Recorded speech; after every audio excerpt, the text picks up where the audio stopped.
Shalom, salam sejahtera, selamat berjumpa kembali Sobat Media bersama kami, rubrik kabar buku dari tangan terbuka media, bangun jiwa via media. Kali ini kita akan kembali menggali kekayaan hikmat masa lalu yang terinspirasi dari kitab Amsal, terkhusus seperti yang diulas dalam buku terbaru dari tangan terbuka media, Jujur Melangkah, tulisan Pendeta Yoel Indrasmoro. Kali ini kita akan mengangkat tema tidak akan goyah. Kalau di buku Jujur Melangkah ini, itu terdapat di halaman 92 yang diinspirasi dari Amsal 12 ayat 2-3. Kita masih bersama dengan narasumber kita, pemandu kita, teman kita berdiskusi, Pendeta Yoel Indrasmoro. Selamat petang, Pendeta Yoel. Selamat petang, Mas Chris. Sebelum kita memulai perbincangan bertemakan tidak akan goyah, izinkan saya untuk mengutip dari Amsal 12 ayat 2-3 dari Alkitab Terjemahan Baru edisi 2. Demikian bacaan firman Tuhan. Orang baik disenangi Tuhan, tetapi orang yang merancang kejahatan dihukumnya. Orang tidak akan tetap tegak karena kefasikan, tetapi orang benar tidak akan goyah. Di Amsal ini, Pendeta Yoel, kalau disandingkan, yang pertama, di satu sisi ada orang yang disebut baik, di satu sisi yang lain ada orang yang disebut jahat. Di ayat 3, ada orang yang disebut fasik, di sisi yang lainnya ada orang yang disebut benar. Kalau kita lihat dalam kehidupan sehari-hari, Pendeta Yoel, kan sebenarnya tidak ada orang yang boleh disebut sempurna ya. Sempurna, baik 100% atau benar 100%, selalu ada kelemahan dan kemungkinan dia bersalah. Tapi kalau dilihat dari Amsal 12 ini, apa yang disebut sebenarnya dengan orang yang baik? Apakah mereka adalah orang-orang yang betul-betul kudus hidupnya, lurus terus, atau orang yang pemurah hatinya? Dan apa yang membuat orang baik ini disukai Allah dan dibandingkan kutub sebaliknya, yaitu orang jahat dan orang fasik? Iya, sebetulnya orang baik, kalau saya memahaminya orang baik itu bukan berarti dia murni 100% baik. Tidak pernah jatuh. Tidak pernah jatuh, tidak pernah salah. Tapi kemungkinan besar orang baik ini adalah ketika dia salah, dia mengaku salah. Itu orang baik. Ketika salah, ya dia harus minta maaf. Itu orang baik. Ketika dia salah, mengaku benar, atau tidak minta maaf, pasti itu orang jahat. Nah, orang baik yang semacam ini adalah orang yang memang menyandarkan standarnya pada Allah ya. Ketika dia tidak sesuai dengan standar, maka yang dilakukannya adalah minta maaf, mohon ampun, lalu akhirnya mengubah diri. Nah, orang-orang semacam inilah yang menurut saya didefinisikan sebagai orang baik. Jadi bukan orang yang 100% tidak bersalah gitu ya, tidak bersalah sama sekali, nol kesalahannya, tidak. Tapi ketika dia salah, dia langsung menyadari kesalahannya, lalu mengubah diri, dan bisa saja nggak gampang, jatuh terus gitu ya, tapi dia berupaya, dan itu sebetulnya karena dia menyandarkan dirinya, memberikan dirinya berstandar Allah itu. Ya, jadi ada keinginan belajar, selalu ada keinginan berusaha untuk mencapai standar Allah itu ya.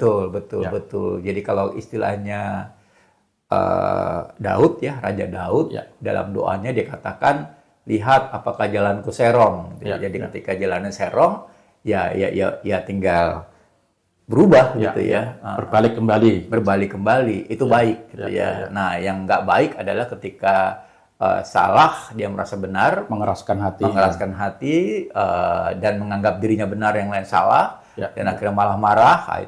Itu pasti tidak baik gitu ya. Menarik sekali ini. Jadi ada orang baik bukan berarti orang yang tidak pernah salah, tapi selalu ada usaha dari dia setiap kali salah, ada permintaan maaf, ada keinginan belajar untuk menjadi orang yang sesuai dengan kehendak Tuhan dalam langkah hidupnya. Betul. Nah, Pak Pendeta, di bagian sebelumnya, di 2 minggu sebelumnya dari ini, kita pernah membahas tentang mencintai didikan.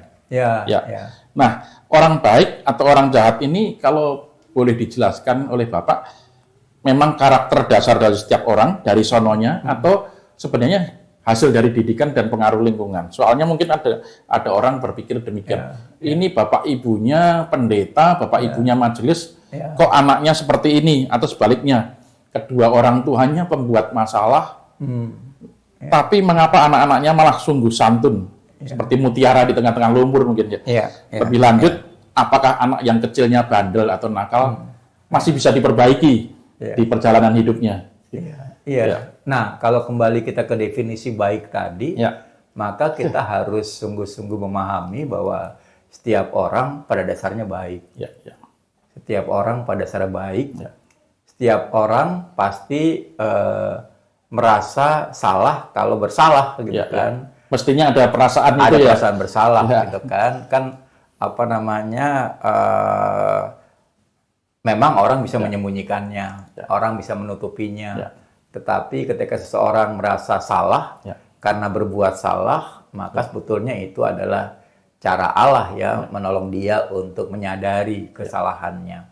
Sehingga memang kalau sudah begini tidak ada hubungannya itu dengan orang tua, tidak ada hubungannya dengan DNA gitu ya. Meskipun orang juga mengatakan kayaknya itu ada hubungannya deh, kalau bapaknya begini, anaknya pasti begini. Tapi saya tidak terlalu setuju karena ya kasihan sekali anak seperti itu, gitu kan. Tetapi tidak bisa memilih dia. Tidak bisa memilih, tetapi sekali lagi ini masalah kita sama-sama tahu ada apa namanya, ada genotip, ada fenotip kan. Fenotip yang tampak, genotip ditambah lingkungan. Lingkungan yang tidak mengingatkan, mungkin malah membuat dia merasa bahwa itu ya benar. Nah, itu mungkin. Jadi nggak ada hubungannya lah, karena apa berkait dengan orang tua. Saya masih ingat di ayat lain dikatakan apa namanya, setiap orang bertanggung jawab sendiri atas apa namanya, atas yang dilakukannya. Tentu kalau anak di atas 18 tahun ya, kalau undang-undang anak gitu ya. Di bawah itu dia tidak dituntut pertanggungjawaban. Masih menjadi tanggung jawab orang tuanya. Masih menjadi tanggung jawab orang tuanya, meskipun juga kalau berhadapan dengan hukum juga ya tidak terlalu mudah untuk menerapkannya ya. Ya, menarik sekali nih, sebenarnya luas juga perbincangan ini. Nah, Pak Pendeta, terkait dengan ayat 3, orang tidak akan tetap tegak karena kefasikan, tapi akar orang benar tidak akan goyah.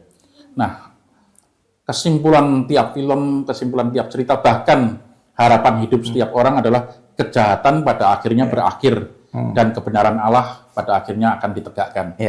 Nah, hanya saja seringkali kan kalau kita lihat dalam realita hidup sehari-hari, seringkali kejahatan seperti bertahan begitu lama dan kebenaran yang kita tunggu-tunggu seperti tidak datang-datang. Nah, tak jarang kita sudah tak sabar dan mengeluh kepada Tuhan bahkan. Nah, dalam situasi yang seperti ini, bagaimana kita tetap belajar untuk bersabar, tetap teguh di tengah situasi lingkungan yang jahat, sehingga kita tidak justru malah ikut menjadi jahat dan larut tetap tegak benar gitu. Dan itu betul diingatkan oleh Bunda Teresa. Jadi ketika kita berbuat baik, ketika situasi nggak mendukung, ya tetap berbuat baik sajalah.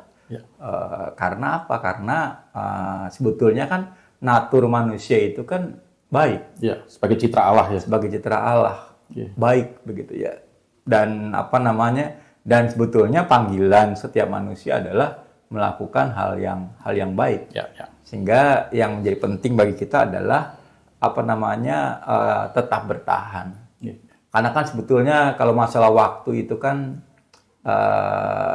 kita belajar ya. Tiba-tiba anak kita besar, padahal sepertinya baru kemarin saja dia masuk TK, gitu kan. Kan sesuatu yang sudah lewat itu kan bisa jadi terasa cepat. 20 tahun itu bisa saja terlihat cepat, gitu kan. Sehingga sebetulnya tidak sabar hanya karena waktu, agak absurd sebetulnya. Iya kan?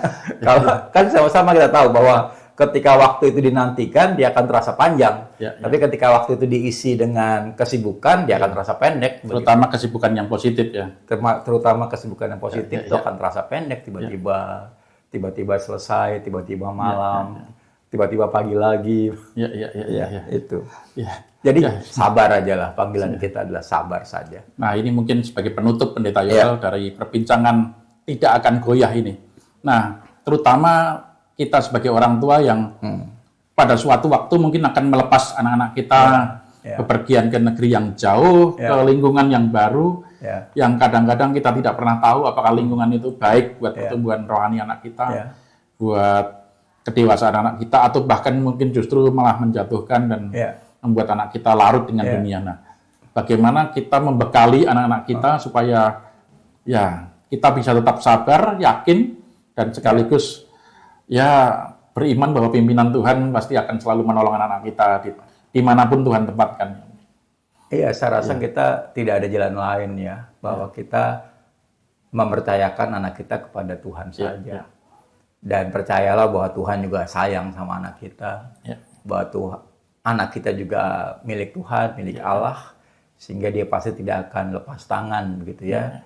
Dia tidak akan angkat tangan, dia akan senantiasa turun tangan. Memang persoalannya adalah ketika anak-anak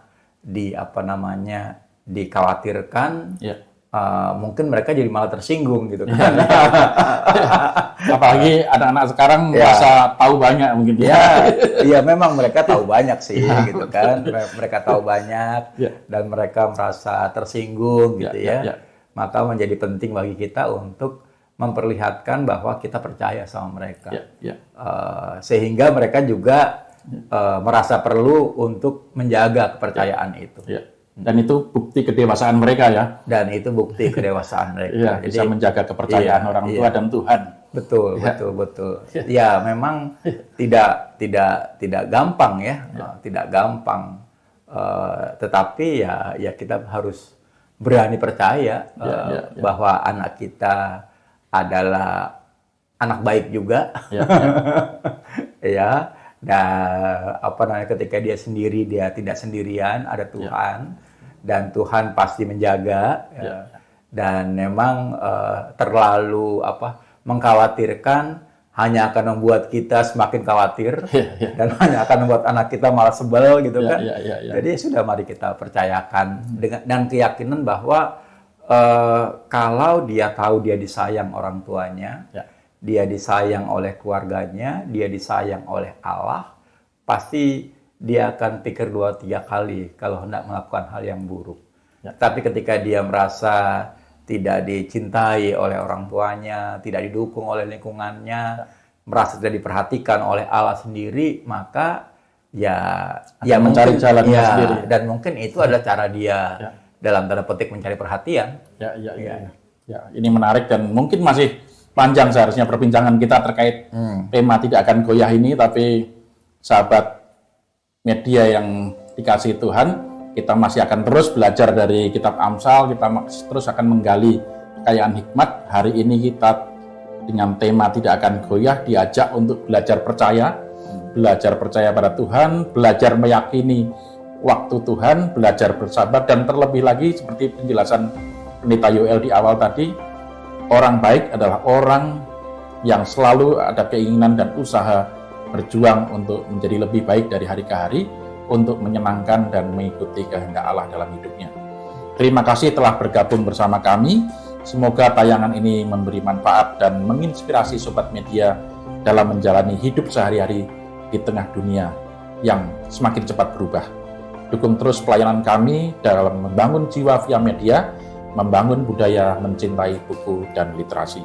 Sampai jumpa dalam tayangan kami berikutnya. Tuhan memberkati kita semua.